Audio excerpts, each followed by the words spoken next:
Peter. Hi, anak.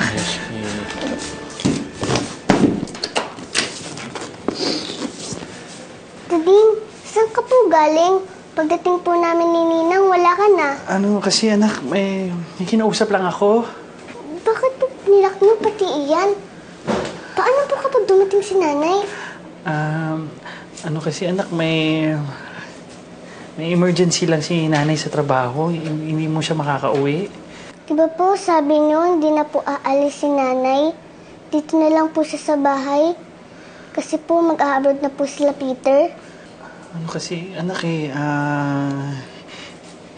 hindi na natuloy si Ma'am Therese umalis. Pasensya ka na, ha? Huwag ka na malungkot, okay? Andito naman si Dading. Dito rin naman si Ninang Lexie mo. Oo nga po pala, Dading. Para po sa inyo ni nanay.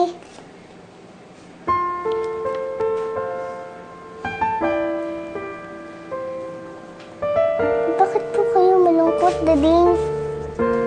Wala. Ano? Na-touch lang ako, baby.